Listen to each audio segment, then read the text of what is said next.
Estamos nos encaminhando, então, para o início desse nosso último dia, e aí eu queria que vocês me ajudassem a recebê-los com o tema IA, Pessoas e Futuro, como os jovens estão construindo soberania digital, é disso que eles vão falar, é disso que se trata. Vamos receber com muitas palmas a Kizzy Terra e o Alisson Paes.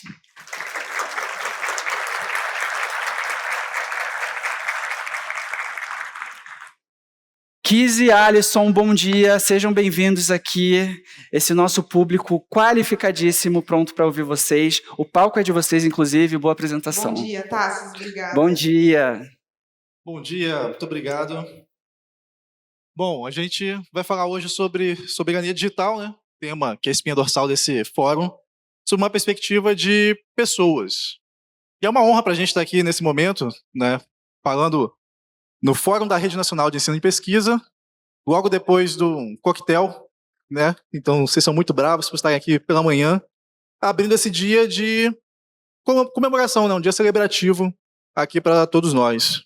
Vou começar me apresentando, então algumas pessoas eu sei que já nos conhecem, a gente conversou nos corredores, mas provavelmente para algumas também é uma novidade. Eu sou Kizzy Terra, cofundadora do canal Programação Dinâmica, sou professora, palestrante, pesquisadora e cientista de dados, com mais de 10 anos de experiência na área. Em termos de formação acadêmica, eu me formei em Engenharia de Computação no Instituto Militar de Engenharia, fiz um mestrado em Modelagem Matemática na Fundação do Getúlio Vargas, lá no Rio de Janeiro, e atualmente eu sou doutoranda na PUC de São Paulo, no programa de Tecnologias da Inteligência e Design Digital. Bom, eu sou Alisson Paes, cofundador do Programação Dinâmica com a Kizzy, né? Dividimos não só os negócios, como a vida também, nós somos um casal.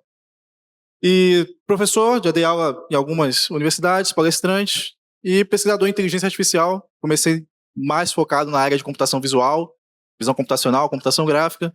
E hoje tenho experiência também na parte de segurança, de machine learning, que é uma parte que tem tido bastante ascensão, né, nesse momento. Na minha carreira de pesquisador também tive experiência internacional no laboratório da Meta, né, o antigo Facebook, lá nos Estados Unidos, algo que a gente pode até discutir um pouco dentro dessa palestra depois. E a minha formação é muito próxima daqui, a gente se conheceu no Instituto Militar de Engenharia, na graduação de Engenharia de Computação. Depois eu fiz mestrado e doutorado em Matemática, lá no Instituto de Matemática Pura e Aplicada, o INPA, que inclusive acolheu o início da Rede Nacional de Ensino e Pesquisa. Exatamente. Para quem não conhecia o canal Programação Dinâmica, essa é a oportunidade de você nos seguir, se inscrever no canal, deixar o seu like, eventualmente assistir vídeos.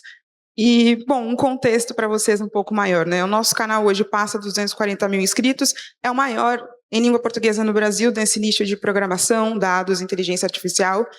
Desde que nós começamos, nós já tivemos alguns reconhecimentos, inclusive da própria plataforma YouTube, participando de programas como a turma do YouTube Vozes Negras de 2022, que é um programa que o YouTube seleciona criadores negros para incentivá-los, formá-los, conectá-los e crescer na plataforma, assim como hoje nós também fazemos parte da turma de criadores de impacto, junto com muitos outros youtubers e criadores de conteúdo que provavelmente vocês conhecem alguns deles, como Átila e Amarino, o próprio Lito e outros criadores de conteúdo.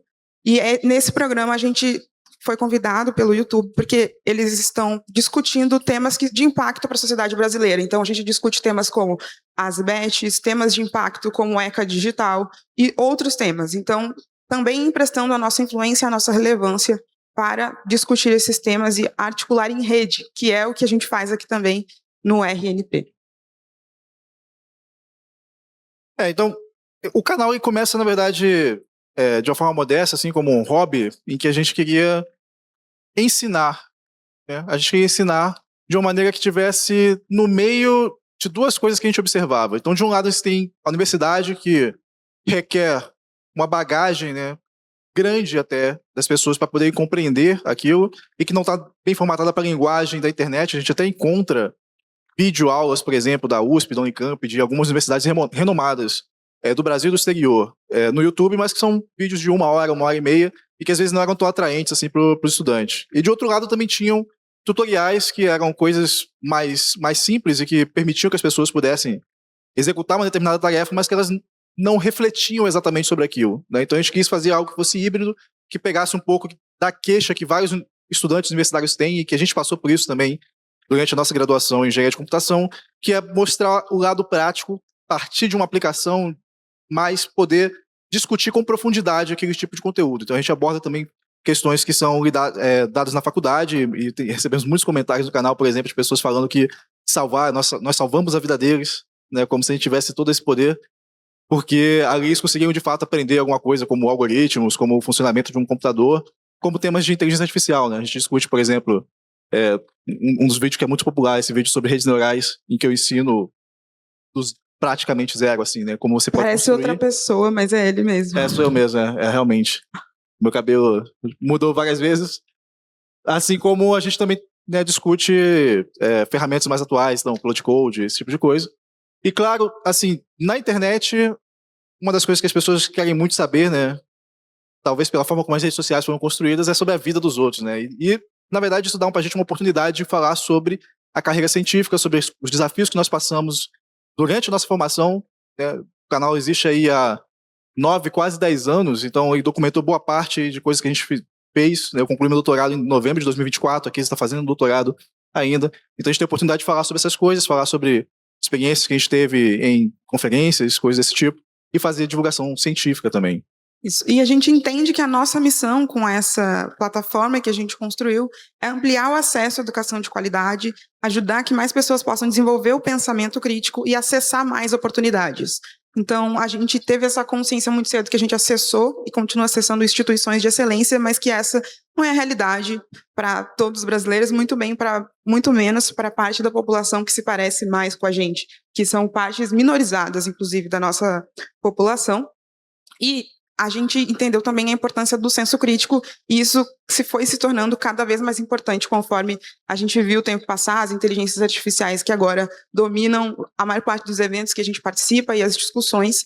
Mas sim, a questão das oportunidades também é importante. Então, o mercado de tecnologia ainda hoje, ainda que esteja passando como outros setores por transformações por causa da entrada das inteligências artificiais, ele ainda hoje é uma possibilidade de mobilidade social, e sim, a gente foi alcançando e impactando muitas pessoas, muitas famílias que até hoje, quando nos encontram, dizem que conseguiram o seu primeiro estágio, o seu primeiro trabalho, conseguiram passar num processo seletivo porque viram um conteúdo lá no nosso canal.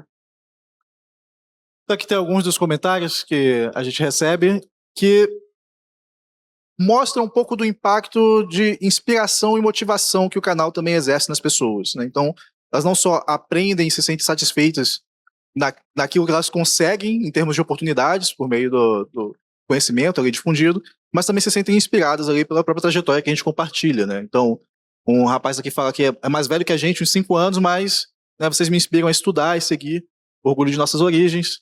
Um outro fala aqui, ó, espero que minhas filhas que seguem vocês tenham essa gana por conhecimento e aplicação do mesmo. E eu acho que é muito satisfatório pra gente ler comentários do tipo, olha, isso aqui mudou a minha visão com relação a estudo, a ensino, isso me incentivou a prosseguir estudando. Tem pessoas que encontram a gente assim na rua e falam, né, sobre como que elas decidiram aplicar para uma faculdade, ou para um mestrado, ou para um doutorado, depois que tiveram contato com a gente acha que isso é muito importante, não só no nível pessoal, né, individual para aquela pessoa, mas também para a construção mesmo do nosso país.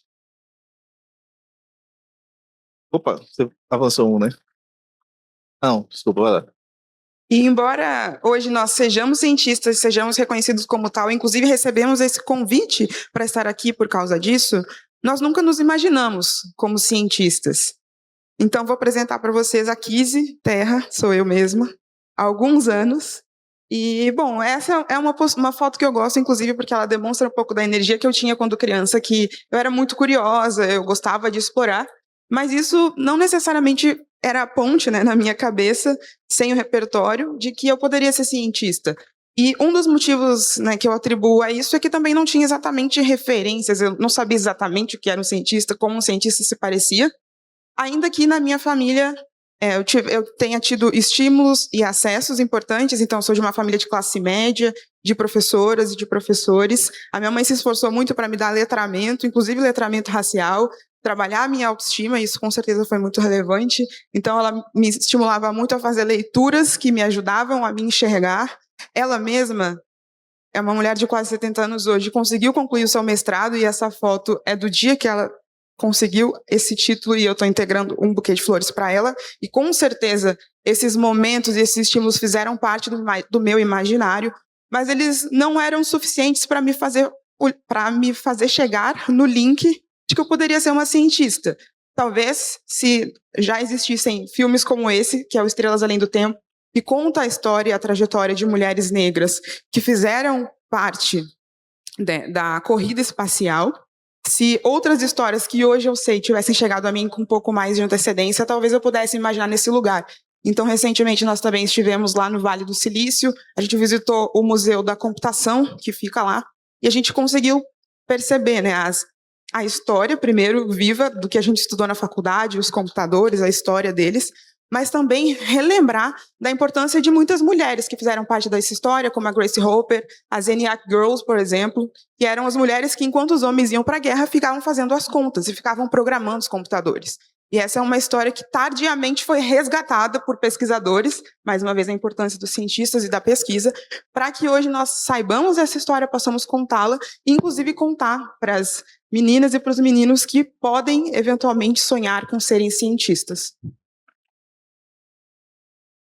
Bom, do meu lado não foi muito diferente, e nunca me imaginei como cientista, na verdade nunca me imaginei como matemático também, e em termos de referência profissional, a que eu tinha era o meu pai, que é praça da Marinha, entrou na Marinha como aprendiz de marinheiro, muito por acaso. Também meu pai é filho de um padeiro que, né, teve 12 filhos, e enfim, era a referência que eu tinha, e era o que eu imaginava ser, porque, né, meu pai é meu herói, aquelas coisas que a gente vê, assim, como criança.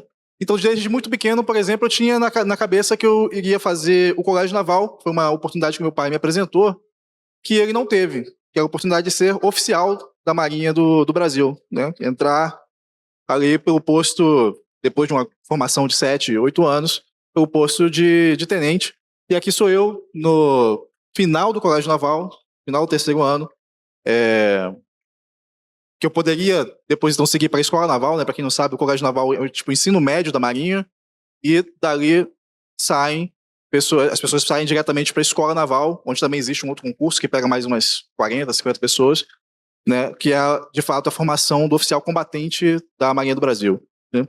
Então essa era a coisa que eu tinha em mente, e depois eu tive que passar por muitas reflexões, que inclusive tem uma palestra inteira sobre isso, falando aqui, filtrando o ruído da vida melhor que o modelo de difusão, porque tem muitas outras forças na sociedade, muito ruído, muito burburinho, que dificulta você perceber qual é a sua vocação real mesmo. Assim, eu realmente só me entendi como cientista quando depois do mestrado, eu diria assim, né? Nem mesmo quando eu decidi fazer um mestrado, eu achava que eu era um cientista e que eu estava fazendo ciência naquele momento, e eu acho que muita gente na sociedade brasileira também não tem essa visão, assim, não sabe o que é um mestrado, não quer um doutorado, não sabe quem são os cientistas, quem está fazendo ciência aqui no Brasil, né?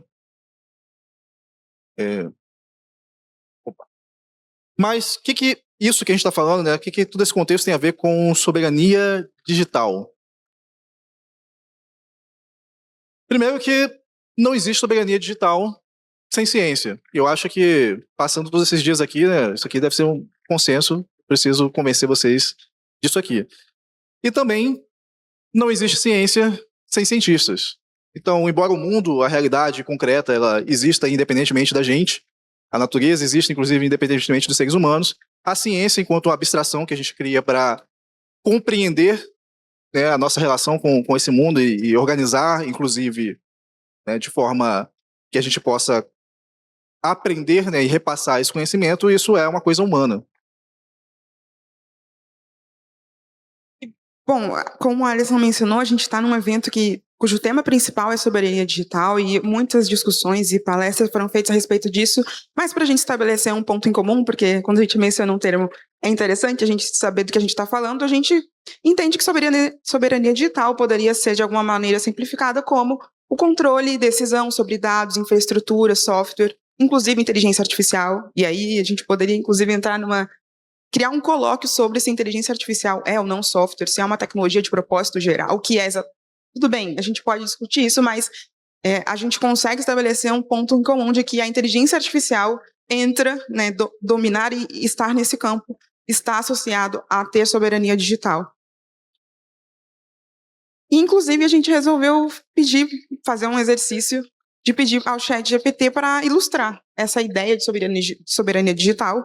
A gente sabe que o ChatGPT, ele pode ser um bom ilustrador do senso comum, e a gente quis entender como é que ele ia fazer essa representação, e de fato, né, ele conseguiu aqui trazer elementos relevantes, importantes, que são importantes, até colocou um satélite ali, e eu sei que tivemos aqui eventos sobre soberania digital e uma palestra sobre soberania digital e satélites, colocou a representação do Brasil com a bandeira, se esforçou para colocar um certo nível de diversidade nas pessoas que aparecem na imagem, o que já é um ganho. Há alguns anos a gente fazia esse tipo de imagem, nesse tipo de tecnologia, e isso não acontecia. Mas a gente acredita que existe mais camadas em relação à soberania digital que a gente pode discutir, e sobre o ponto de vista que a gente quer conversar aqui. Exatamente. Então, quando a gente fala sobre ciência e soberania digital, acho que o senso comum é a gente pensar nessa parte de construir tecnologias de ponta, né? De construir satélites, de termos uma inteligência artificial nacional, de falarmos sobre energia nuclear e coisas desse tipo, e de fato o senso comum foi ilustrado ali pelo ChatGPT, né? Mas eu queria chamar a atenção para uma outra coisa que a gente pode discutir em termos de soberania, já que a gente está falando sobre ter controle e capacidade de decisão, é que a gente tenha controle não só sobre essas tecnologias, mas sobre a nossa própria narrativa. A gente tenha a capacidade de escolher o que, como e por que, né, a gente vai construir uma determinada tecnologia. E eu acho que essa parte é muito importante e envolve também a ciência, o conhecimento científico e cientistas, porque é uma questão, embora possa ser uma questão mais filosófica, de reflexão, né, filosófica e sociológica, da gente refletir como sociedade, ter o repertório científico nos capacita a tomar decisões melhores, né? Tem até uma frase que aqui você estava querendo incluir nos slides, que talvez vocês conheçam, do Carl Sagan, né, de que ele diz, já se referindo à sociedade dos Estados Unidos, há algumas décadas atrás, que a gente vive numa sociedade que é altamente dependente da ciência, mas que poucas pessoas têm esse conhecimento, né, compreendem realmente como a ciência funciona. Eu acho que é muito importante que a gente faça a difusão desse conhecimento, do conhecimento científico e da forma como a ciência está organizada também. Sim, e em efeitos práticos a gente entende a importância e por isso produz conteúdo sobre como navegar na prática mesmo, implementar, programar, utilizar essas tecnologias, mas a gente não afasta a importância da comunicação e da discussão filosófica. A gente estava aqui também ontem na palestra do Silvio Meira e a gente ouviu o ponto de vista dele, ele afastou a questão filosófica na palestra e abordou isso mais na prática, mas a gente, inclusive, como comunicadores, divulgadores científicos, a gente está ali na ponta vendo o impacto disso e o quanto, quando a gente traz novas discussões, quando a gente propõe pontos de vistas importantes e que diferem do que a propaganda das grandes empresas de tecnologia está oferecendo, a gente consegue produzir novas reflexões também na nossa comunidade. Isso é percebido pelas pessoas, inclusive, né? Tem esse vídeo aqui, que é um vídeo até recente lá do canal, que eu faço uma discussão sobre inteligência artificial geral e o discurso que é promovido por algumas empresas, né? Então, para quem não sabe, de uma forma resumida, a inteligência artificial geral seria um tipo de tecnologia que alcançaria, né, ou buscaria estar próximo do que seria a inteligência artificial humana. Então, seria que a comparação que a gente tem, né, a gente tem esse vício em antropomorfizar as tecnologias e comparar em relação a gente. Então, seria um momento em que a IA seria capaz de fato, ser comparável à nossa inteligência, fazer coisas, criar coisas em alta escala sozinha, assim. E aí, esse senhor que está aqui à direita, mais à frente, né, atrás do letreiro do Google DeepMind, ele é o CEO, a pessoa que está à frente do DeepMind. Na verdade, agora teve uma reorganização lá no Google e ele vai estar à frente de toda a pesquisa da Alphabet, né, que é a grande guarda-chuva da Google. E ele vende um certo discurso, né, que favorece a sua empresa, assim, um discurso de que esse tipo de tecnologia é inevitável, de que ele está muito próximo, de que daqui a 5 anos talvez a gente alcance esse tipo de coisa, de que isso vai ser muito bom para a humanidade porque a gente conseguiria curar doenças que hoje não tem cura, coisas desse tipo, porque também fica um pouco difícil de você combater, né, um discurso que traria tantos benefícios, mas é um cara que não endereça, por exemplo, nenhuma das consequências problemáticas na sociedade com relação a desemprego, por exemplo, e completamente se esquiva disso e não aborda essas questões, mesmo estando numa posição de poder, estando na frente, né, de uma empresa que tem a capacidade de fazer grandes transformações na sociedade, né? E que eles inclusive atuam, né, junto ao poder político para isso. Então, eu acho muito importante que a gente possa fazer esse tipo de discussão, porque a gente, embora exista uma guerra de poder, né, a gente pode perceber que empresas muito grandes, assim, essas big techs, elas de fato têm uma influência que é difícil, né, de você se opor. A gente, enquanto nação, tratando de soberania, né, enquanto uma nação soberana, a gente tem que ter condições de falar, cara, eu concordo com esse discurso ou não. Aqui a gente quer fazer diferente, né? E há países que estão tentando fazer de uma maneira diferente, que estão tentando regular, por exemplo, a forma como a inteligência artificial vai ser utilizada dentro de emprego, né? Dentro da empregabilidade, tentando dar algum tipo de tranquilidade para as pessoas. E eu acho que esse tipo de discussão ele é importante que a gente faça de maneira ampla na sociedade. E, infelizmente, muitos dos nossos colegas que tratam sobre computação não fazem, mas as pessoas percebem, as pessoas que chegam ao nosso canal gostam que a gente faça esse tipo de coisa, né? Então tem um comentário aí que fala, inclusive, né, que acha o vídeo muito importante. São exceções as pessoas que trabalham em computação que sejam críticas ao modo, né, como a computação é instrumentalizada pelas corporações para estabelecerem os próprios interesses. E esse tipo de reflexão e de perguntas que a gente costuma fazer, eles são importantes para, no nosso ponto de vista, para a gente continuar pensando em possibilidades para o futuro. Nós temos um perfil de fazer esse tipo de reflexão mesmo desde antes de sermos comunicadores.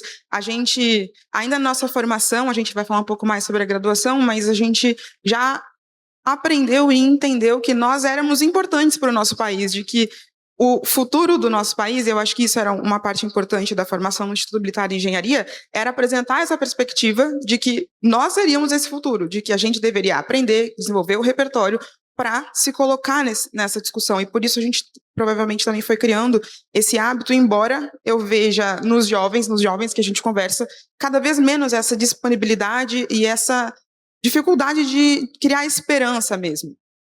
E fazendo isso, né, pensando o futuro, eu entendo isso, inclusive, como uma estratégia de sobrevivência. Para mim, se eu não tiver esperança sobre o futuro, eu vou amanhã acordar para quê? Para fazer o quê?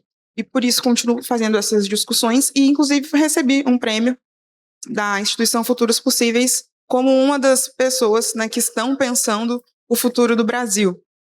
E a gente traz aqui mais um comentário da nossa comunidade de reconhecendo essa importância, né, de entender que a gente tem essa consciência, essa necessidade e de fazer essa reflexão e de trazer esse senso crítico. A gente acredita muito nesse trabalho e que isso sim tem a ver com soberania digital, porque soberania digital depende dos cientistas, mas depende de que nós, brasileiros, nos entendamos como uma nação, nos entendamos o nosso valor e pensemos o que a gente quer fazer daqui para frente. E o que será que é necessário para construir um futuro com soberania digital? Pessoas. Se até agora a gente não tinha deixado isso claro, estabelecido isso no nosso discurso aqui, é isso. A gente acredita muito nas pessoas e acredita que as pessoas são importantes para o futuro. A boa notícia é que o Brasil tem mais de 210 milhões de pessoas e poucos países têm isso no mundo.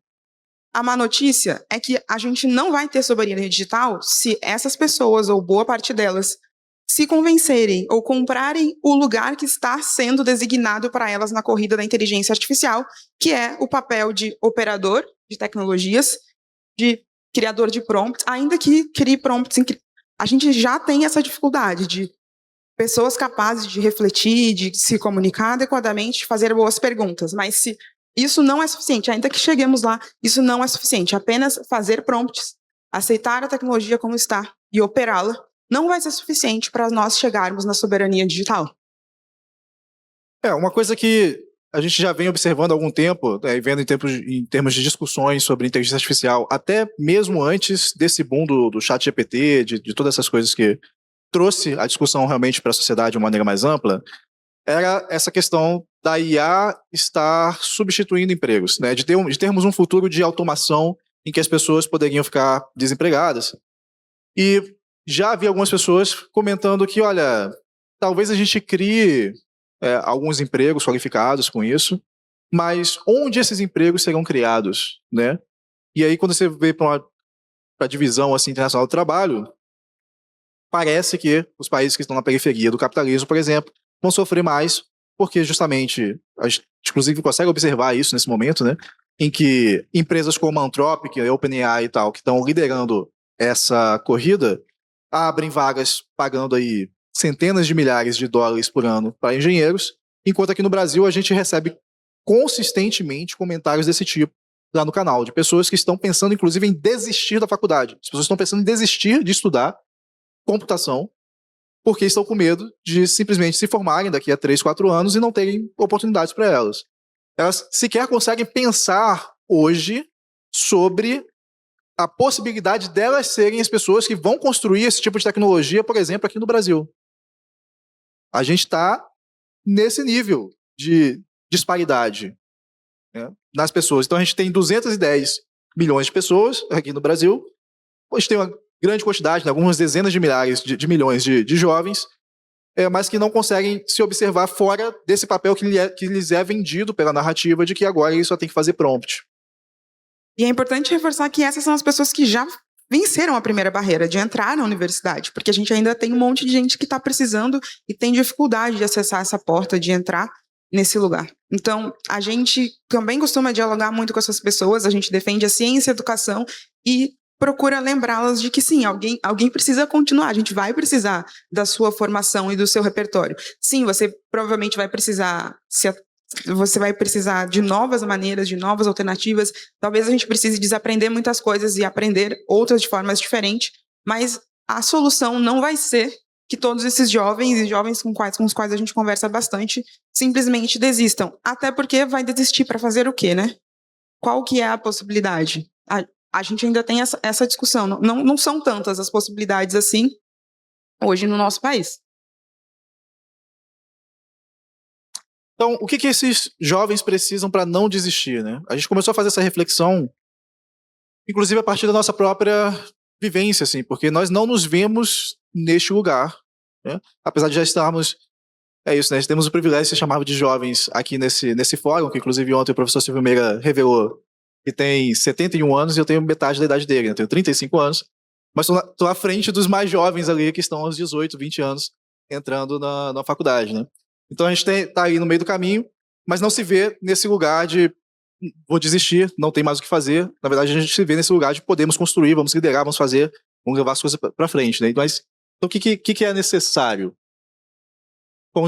E a gente, então, resolveu olhar para a nossa própria história, para buscar essas respostas ou tentar encontrar, apontar direções, eventualmente até descobrir, por meio da nossa história, mais perguntas do que respostas, porque como pesquisadores, a gente dificilmente tem a presunção de dar respostas fechadas para essas perguntas que são complexas e profundas, mas a gente quer compartilhar aqui com vocês elementos e insights que a gente tirou da nossa história e que a gente acredita que pode apontar possibilidades para esses jovens que hoje estão pensando em desistir e não conseguindo criar possibilidades para o seu futuro. Então, o primeiro marco que a gente traz aqui é a nossa graduação no Instituto Militar de Engenharia. E essas fotos aqui, elas são exatamente do final desse processo, de quando a gente estava se formando. Então, caso vocês não soubessem até agora, nós estudamos no Instituto Militar de Engenharia, ambos, como alunos militares, e quem conhece o Instituto sabe que existe a condição de aluno civil, aluno da reserva, do Exército Brasileiro, e alunos da ativa, alunos que de fato recebem a formação militar e eventualmente vão seguir carreira no Exército Brasileiro. Mas antes dessas fotos aqui acontecerem, houveram processos, né? Houve uma série de obstáculos e, principalmente, a gente tem a consciência de que, sem a condição de ser militar no Instituto Militar de Engenharia, nós não teríamos conseguido adquirir essa formação. Isso porque os alunos militares da ativa, por serem militares e estarem associados ao Exército Brasileiro, recebem um soldo, né, um salário por isso, uma remuneração. E o Instituto Militar de Engenharia fica no Rio de Janeiro. Eu nasci em Porto Alegre, não havia contado isso também, sou gaúcha, nasci em Porto Alegre, fui para o Rio de Janeiro para estudar na faculdade e por ser uma aluna militar, então eu recebia a moradia, a alimentação e essa remuneração. Assim como o Alisson também era um aluno militar. E eu não teria, ainda que fosse de uma família classe média, eu não teria condições de ir para o Rio de Janeiro e estudar no Instituto Militar de Engenharia como uma aluna da reserva, por exemplo. Não teria como me manter lá. Então, um dos aspectos que foi muito importante para que nós chegássemos até aqui, certamente, foi esse incentivo, essa remuneração, sem o qual muitos estudantes, ainda que não queiram, precisam desistir dessas graduações, ainda que a gente consiga furar e, enfim, eliminar todo o pessimismo que esse estudante tenha, toda dificuldade que ele olha em relação ao futuro, ainda que ele se convença ao sair do meu vídeo que, ok, eu quero esse Brasil, eu quero construir esse futuro, ainda que ele saia do vídeo pensando isso, ele vai olhar para a realidade material dele, ele vai ainda precisar sobreviver, se alimentar, permanecer no ambiente em que ele está. E dependendo de quão hostil ou difícil isso for, ele não vai conseguir.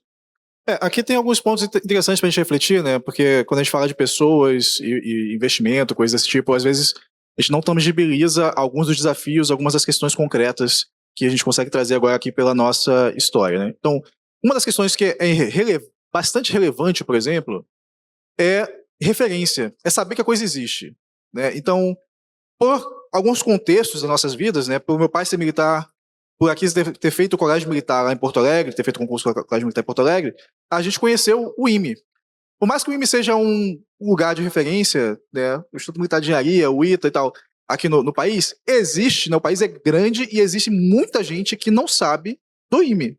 Muita gente que chega pra gente, inclusive às vezes depois do período de limite de idade, por exemplo, né? Porque como um concurso militar ele tem um limite de idade, não é um vestibular comum como civil, que fala assim, poxa, eu só conheci agora, porque eu tô vendo vocês aqui no YouTube, né? Então, tem uma questão de contexto, e a gente estava até discutindo ontem, a gente participou da gravação do podcast aqui da RNP ali fora, e uma das perguntas era, né, sobre se a gente tinha referência da família, e a gente, inclusive, fez aquele discurso sobre, não, nunca nos imaginamos cientistas.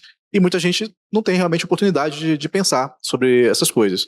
Mas mesmo tendo acesso, né, a uma educação boa, por exemplo, no ensino fundamental, no ensino médio, né, mesmo tendo, talvez, pode ser discutível se a gente tem uma capacidade de aprendizado diferenciado, alguma coisa, mesmo tendo capacidade de estar no Instituto Militar de Engenharia, se eu não conhecesse o Instituto Militar de Engenharia, eu não estaria lá. E mesmo tendo capacidade de estar lá e conhecendo, se não existisse a possibilidade, né, de eu me manter naquele lugar, não teria como a gente cursar, né? Então, por acaso, eu queria ser militar ainda, né? Então, para quem não entendeu, sim, eu fui militar da Marinha e depois do Exército. Não podem dizer que eu não tentei, apesar de eu estar hoje aqui, né? Não pode dizer que eu não tentei 2 vezes.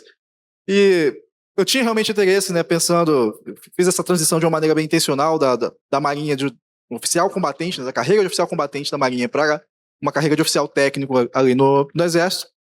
Tinha esse interesse, mas pensando em retrospecto, mesmo que se eu não tivesse, que tipo de opções eu teria aqui no país, né?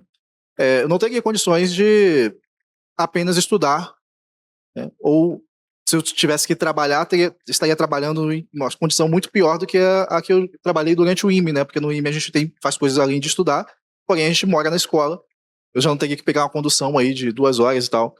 Então, isso é uma coisa pra gente refletir, assim, porque, inclusive, a gente participou de um processo seletivo como avaliadores. Como avaliadores, né? A gente participou da banca do Fundo Baobá, que é uma organização civil, né, independente, que financia jovens negros, atividade de jovens negros para várias coisas, né? Esse edital que a gente estava fazendo parte da banca avaliadora buscava encontrar jovens que tivessem sido aprovados em instituições no exterior, e aí a gente iria, então, decidir quais deles receberiam uma bolsa complementar do Fundo Baobá, além de alguns auxílios psicológicos, coisas desse tipo, né? Network e tal. E me chamou a atenção que tinha 2 histórias, né? Uma de um estudante do interior da Bahia que começou a se interessar mais por matemática depois de participar da UBMEP, e aí é um trabalho incrível aí que a Sociedade Brasileira de Matemática, o Instituto de Matemática Pura e Aplicada fazem, de organizar, né? A Olimpíada Brasileira de Matemática das escolas públicas, e a partir disso ele começou a estudar mais matemática. E aí conseguiu uma bolsa integral em Cambridge, né, na Inglaterra, lá no Reino Unido, que inclusive lhe pagaria para estudar durante aquele período lá. E veja, para esse cara do interior da Bahia, é mais fácil ele ir para Cambridge do que ele ir para a Federal do seu estado, porque ele teria que se manter e não teria condição de se manter em Salvador, por exemplo, ou numa outra capital, né? Da mesma maneira, tinha uma moça que estava na USP já, cursando engenharia elétrica, e ela estava pleiteando ir para a China, e ela falava assim, cara, eu acho que eu vou ter condições melhores de viver a universidade lá na China, de poder participar de pesquisa, iniciação científica e tal, do que eu tenho hoje na USP, morando a 2 horas da faculdade. E eu não posso ficar lá muito tempo, né? Então, são coisas para refletir, né? Porque a gente, pensando sobre a nossa trajetória, a gente entendeu alguns dos lugares, privilégios que a gente teve acesso e também de quão improvável essas coisas são para a realidade brasileira. E a gente não está nem contando o fato de sermos pessoas negras, né? Que são minoria em todos esses espaços.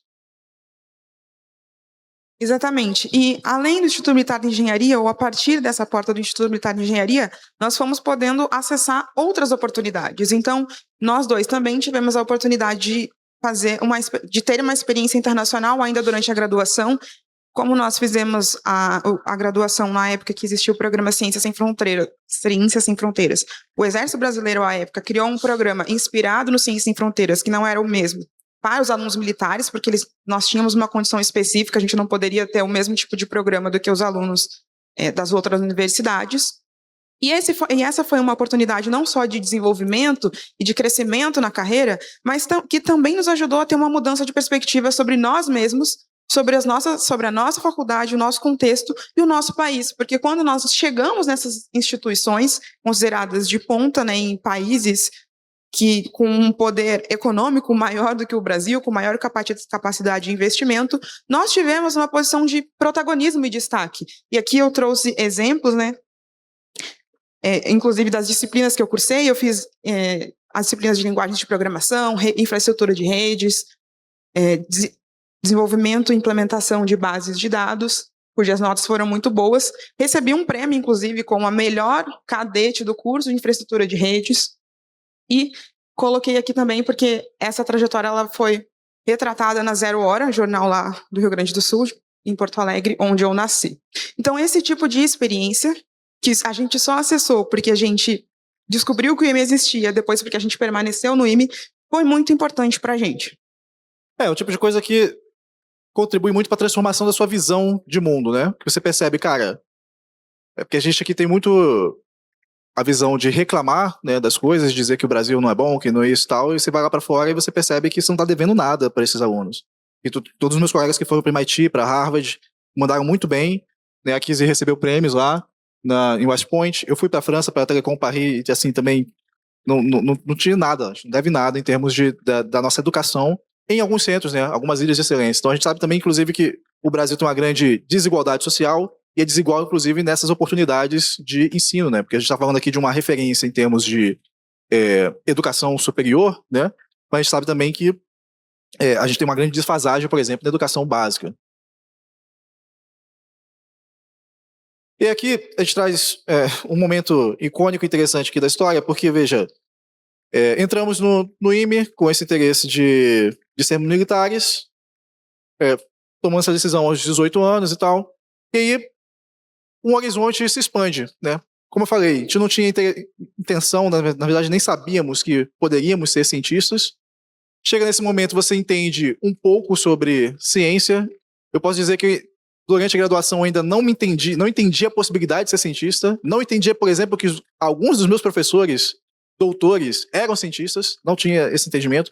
Mesmo tendo feito iniciação científica, por exemplo, não conseguia entender exatamente como funciona a ciência institucionalizada, né? A carreira. Eu acho que isso é uma coisa que a gente peca em termos de divulgação e ensino assim, dos estudantes, porque as coisas pareciam, acho que no processo da nossa educação parece que você só passa, né? Tira nota, faz, passa, aí iniciação científica, parecia legal ter uma forma aqui de eu aprender sobre computação gráfica, aplicar as coisas, vou fazer, porque eu era um jovem que tinha interesse, mas eu acho que a gente não tem um ecossistema que canaliza exatamente as coisas da melhor maneira, assim, em termos de carreira, né, científica.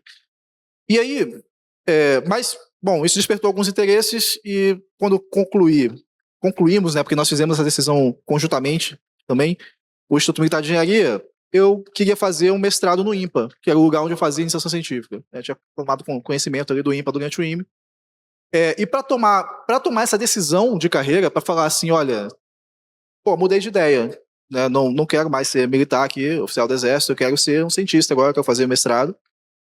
Eu tive que assumir uma dívida de R$150 mil, tá? Em dinheiros de 2016, quando eu recebi esse boleto. É um boleto mesmo, uma guia de recolhimento da União que você deve pagar à vista, não é parcelado, não é um negócio tipo ProUni, tá?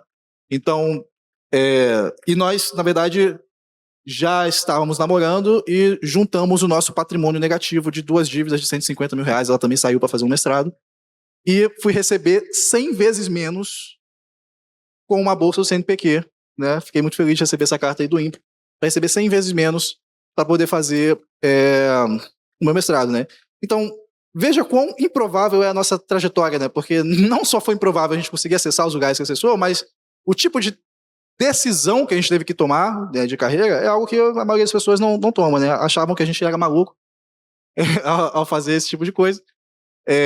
Quem nos conhecia achava porque sabia que não era assim, pai, me dá aí, não existe essa possibilidade. Então a gente ia ter que construir esse patrimônio, a primeira parte do patrimônio que talvez para uma trajetória normal seria, vou guardar um dinheiro para comprar um apartamento, vou ter um carro, não. Isso. O primeiro dinheiro a gente sabia que a gente ia ter que fazer ainda para pagar o exército e depois a gente começaria a construir eventualmente o nosso próprio patrimônio. Isso. E assim, nem estou discutindo aqui se é justo ou não é justo pagar o negócio, né? Porque esse dinheiro aqui, ele é a restituição do que o exército investiu na nossa formação, né? Fato que a gente não seria mais oficial do exército ali, né?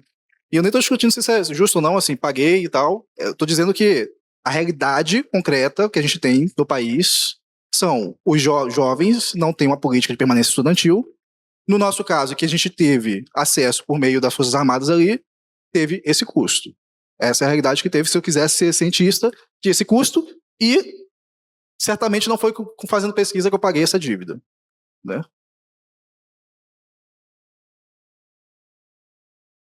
E aí, então, assim, fiz mestrado, saí da academia, claro, porque eu tinha uma dívida para pagar, vendi minha alma, paguei, decidi que eu queria ser cientista de fato, voltei para o INPA para fazer doutorado, tá? E aí, outros desafios. No meu último ano do doutorado, na verdade, meu doutorado foi muito feliz, assim, eu acho que eu fiz um trabalho legal em termos de realmente aprender a fazer pesquisa e de estar em espaços, inclusive, eu acho que mais brasileiros deveriam estar, assim. Então, no meu último ano, eu tive 3 trabalhos aceitos em conferências muito relevantes ligadas à inteligência artificial, computação visual, essas coisas, né? Uma delas foi a CVPR, Computer Vision and Pattern Recognition. E aí eu entendi que eu tinha que pagar do meu próprio bolso para poder viajar para a conferência, assim, para poder me inscrever na conferência, para poder viajar para a conferência, me manter na conferência, né? Para representar o meu país num lugar onde tinha, sei lá, talvez não tivesse 5 trabalhos de brasileiros. Numa conferência que tem, tipo, 10 mil papers, 8 mil papers aprovados.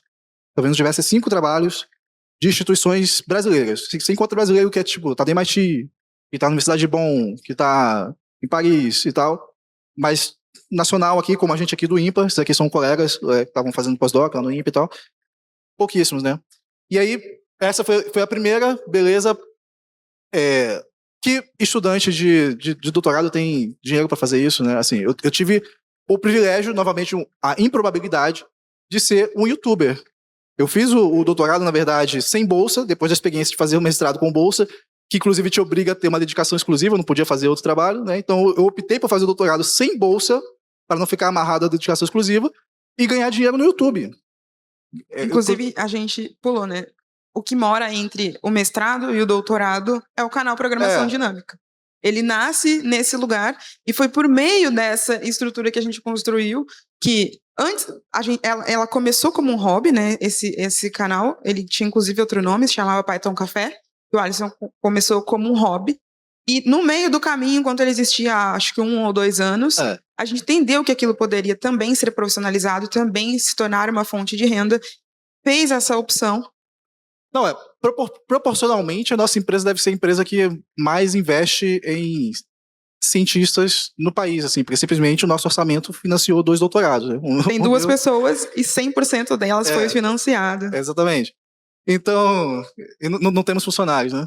Somos só nós dois. Sim. E aí, beleza, consegui pagar isso aí. Passa pro próximo, por favor. Mas ainda tinha outras 2 conferências para ir. Né? Tinha o SIGGRAPH e o SIGGRAPH Asia.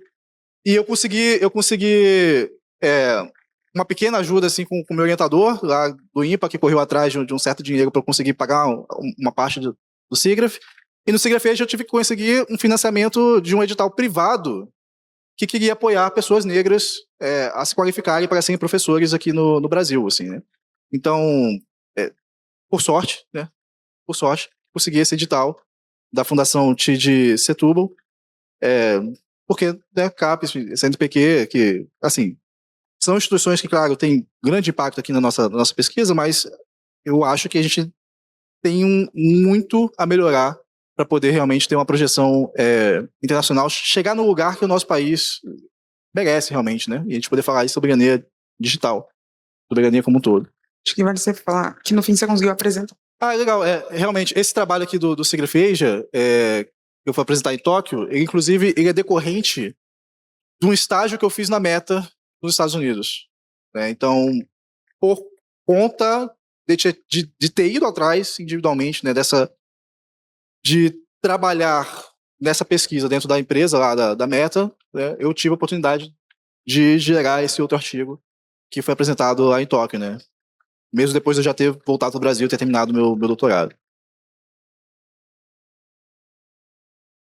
E mesmo olhando todos os desafios que o Alisson estava passando para permanecer no doutorado, trabalhando e vendo as dificuldades dele, eu, corajosa, me inscrevi no doutorado. Fui aprovada no doutorado na PUC de São Paulo, e no meu caso, olhando para a pesquisa, mas também olhando muito para a docência. Então, eu me identifico, gosto muito da área gosto de ser professora, gosto de compartilhar conhecimento, não só na internet, pelo contrário, o contato com as pessoas para mim é muito importante.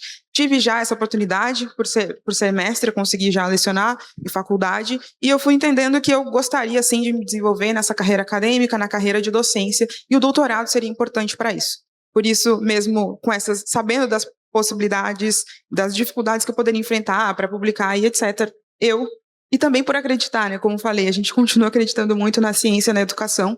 Eu me inscrevi no doutorado e estou ainda nesse processo. Imagino que muitos de vocês já tenham passado por esse ritual de passagem, me desejem sorte. Eu estou nesse processo de me tornar pesquisadora, de aprender a, de fato, fazer pesquisa, né? Esse é o momento.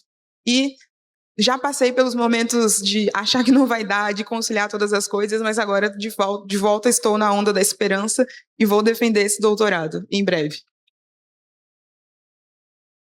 Bom, e aí a gente poderia fazer uma palestra completa sobre o que acontece com as pessoas que fazem doutorado depois do doutorado, né? Seja elas querendo realmente ser cientistas e estar dentro de uma carreira acadêmica ou não, né?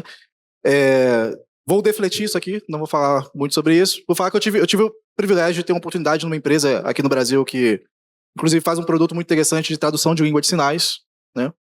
Mas pensando em termos de pesquisa, que é o que eu realmente quero, me entendo, né, enquanto cientista, enquanto alguém que aborda problemas que são difíceis, estão na fronteira do conhecimento, estão pensando ali no futuro, eu acho que a gente tem pouquíssimas oportunidades assim, na parte privada, né, e oportunidades que não nos oferecem certas, né, condições adequadas na parte pública, assim, em termos de fazer pesquisa mesmo, né. Mas, apesar dos pesares, cá estamos. E, bom, bem-sucedidos, pelo menos nos consideramos bem-sucedidos. Porém, nossas trajetórias são bastante improváveis. Bastante improváveis. O que é que a gente pode fazer, né? O que seria necessário para que esse tipo de trajetória fosse menos improvável aqui no Brasil? E a gente buscou essas respostas na nossa história, como a gente contou aqui para vocês, alguns episódios dela, e a gente certamente entende que para que outros jovens possam ter trajetórias como essa, eles precisam conseguir se ver nesse lugar, apontar para esse futuro, se projetar lá, acreditar que é possível chegar e permanecer, de preferência tendo algum suporte e incentivo para permanecer. Afinal de contas, sozinho vai ser muito difícil, porque a gente, né, tentou, inclusive, resumir aqui quais incentivos que a gente teve ao longo da nossa trajetória, mas vocês podem muito bem imaginar que, além dos apoios institucionais, existiram muitas pessoas que foram necessárias para nos apoiar nessa caminhada, e ainda nós tivemos um ao outro também, o que facilitou a tomar algumas decisões que pareciam loucura, mas a gente olhava um para o outro e falava, faz sentido para você? Faz, então bora. E a gente continua fazendo isso da nossa vida, mas a gente entende que a gente precisa aprender e criar mecanismos para fazer isso, ver, acreditar, permanecer em sociedade. E a gente procura fazer isso também na construção que a gente faz no canal Programação Dinâmica. A gente produz e faz divulgação científica também pensando nessas questões, que outros jovens possam se ver nos locais onde a gente está, possam acreditar que conseguem chegar, ter o repertório para isso, encontrar possibilidades de permanecer. Então, a gente também procura divulgar oportunidades, editais, possibilidades para que essas pessoas consigam acessar e seguir, né, a sua vocação. A má notícia, ou a dificuldade que a gente ainda tem, a boa notícia, a gente já falou das más notícias, né? A boa notícia é que a gente não precisa começar do zero e a gente também não tem só o canal Programação Dinâmica no Brasil. Além de outras iniciativas na internet, a gente tem muitas instituições, muitas delas, inclusive, representadas aqui nesse fórum, que estão trabalhando para que isso aconteça, para que a nossa sociedade, para que o Brasil, para que os brasileiros, os jovens brasileiros, possam ver, acreditar e permanecer. Então, uma coisa que é interessante para a gente abrir essa parte final aqui é trazer esse dado que eu não sei se todos vocês conhecem, né? Mas o Brasil ele faz parte do grupo de elite da matemática mundial. Tá? Então a gente é respeitado internacionalmente, tal como China, França, Estados Unidos, né? A gente faz parte do grupo de elite da matemática mundial. Novamente, né? Voltando à parte da desigualdade, a gente está no topo e lá embaixo ao mesmo tempo, né? Claro, tem várias instituições que fazem parte disso, né? O fato de eu ter contato com o INPA, né, ter feito doutorado lá e tal, deixa muito orgulhoso, assim, porque o INPA lidera, né, encabeça muitas essas iniciativas, não só de ensino, mas principalmente de divulgação também da matemática, né, no nosso país. E, puxando esse gancho, né, do INPA, tem uma notícia que eu acho que é muito positiva e que lida com várias coisas que a gente tratou aqui, né, que é o fato de que o INPATEC vai se expandir e vai se expandir para fora do eixo Rio-São Paulo, ali, né, que a gente tem muitas instituições concentradas ali. O INPATEC vai se expandir para o Piauí, e o INPATEC ele é uma graduação do INPA, né, uma graduação recente. O INPA ele surge como instituto de pesquisa e tinha só programas de mestrado e doutorado até 2024, eu acho, foi quando começou o INPATEC no Rio de Janeiro, salvo engano. E aí, né, teremos essa unidade lá no Piauí também. E uma coisa que é muito interessante é que eles buscam atrair estudantes de excelência, né, inclusive com processo seletivo diferenciado, que leva em consideração Olimpíadas científicas e tal, mas também tem uma política de permanência estudantil. Né, eles fornecem alojamento, fornecem uma bolsa, um auxílio, assim, para que os estudantes possam permanecer, né? Essas pessoas que a gente consegue selecionar do nosso país, que é bastante grande, né, é enorme, possam permanecer ali e concluir o curso. Uma outra coisa interessante que eu vi recentemente foi o fato de que lá na Paraíba, né, eu comecei a ver um monte de anúncios assim, de bolsas para pesquisa de computação quântica em Campina Grande e tal. Fui atrás e vi que vai ser implantado lá, ou talvez já tenha até sido, acho que vai começar agora em outubro, implantado o primeiro computador quântico da América Latina, lá em Campina Grande. Então também descentralizando, né, utilizando toda a regionalidade do nosso país para fazer coisas avançadas. E nessa linha também tivemos aí um anúncio recente, né, sobre a compra de não um, mas 2 supercomputadores, e um deles também sendo localizado ali no Nordeste, no Rio Grande do Norte, né? Mas uma coisa, então assim, temos coisas muito positivas, né? Quando a gente quer liderar, quando a gente quer fazer as coisas, né, a gente tem a capacidade de fazer isso, a gente precisa conseguir realmente se articular como sociedade para manter isso como um plano de longo prazo, né? Um plano de país, um plano para os brasileiros, para nossa nação. Mas eu acho que é muito importante, a gente chama atenção aqui, como mensagem, né, da nossa palestra, que o foco seja nas pessoas, porque quando a gente olha assim, rubricas, né, se você olhar orçamento, olhar planilhas, rubricas e tal, e falar assim, o Brasil está investindo X bilhões e tal, na compra de computadores, na compra disso, não sei o que lá, você não vê que a pessoa que vai operar um supercomputador desse talvez seja um profissional altamente qualificado, com doutorado e tudo mais, com capacidade de treinar modelos de inteligência artificial, mas que vai ser contratado de uma forma precária por uma bolsa de 2, 3, 4 anos de R$5.200. E que nesse momento, a pessoa que tem essa capacidade pode estar pensando em desistir e abandonar a sua carreira, porque não tem as condições ideais de permanência. Não tem as condições ideais aqui e poderia estar tendo essa condição em outro lugar, né? Então é uma coisa que fica para reflexão, né? Que às vezes a gente tem que olhar para as pessoas se a gente quiser realmente ter soberania digital nesse momento e a longo prazo, né? Olhar para um futuro em que a gente tenha a capacidade de escolher, né? De ter controle sobre a nossa narrativa e escolher exatamente o que a gente quer fazer com isso. Seja qual for a tecnologia, inteligência artificial ou o que mais venha pela frente. Porque, no fim, não existe soberania digital sem ciência, nem ciência sem cientistas. Muito obrigada.